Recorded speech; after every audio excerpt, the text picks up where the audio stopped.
საარჩევნო უბნების დახურვამდე რამდენიმე საათი დარჩა. ნომერ 23 საოლქო საარჩევნო კომისიის 17 საათის მონაცემებით საქართველოს პრეზიდენტის არჩევნებში 31%-მა 18,000-მა ამომრჩეველმა მიიღო მონაწილეობა.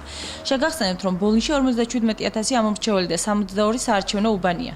27 ოქტომბრის 5 საათისთვის უბნებზე მოსული არის ამომრჩეველთა 31%, რაც შეადგენს დაახლოებით 18,000 ამომრჩეველს. ამჟამად არანაირი საჩივარი ოლქში დაფიქსირებული არ არის და არც განცხადება, არის მცირედი განცხადებები, რომლებიც ადგილზე აღმოიფხვრა უბანზე, ეს არის მაქსიმუმ 2 თუ 3 წელი. ძალიან მშვიდ ვითარებაში მიმდინარეობს არჩევნები. ესეთი არჩევნები მე მგონი არც ყოფილა ჩვენს მხარეში. და მესამე უბანზე იყო რაღაც თითქოს კომისიის წევრი არ შეუშვეს. კომისიის წევრი არ იყო, ეს იყო დამკვირვებელი, რომელიც დააგვიანა და შემდეგ ჩვეულებრივად შეუშვეს. რომელ საათზე იხურება ოფიციალურად? 8 საათზე უბნები დაიხურება.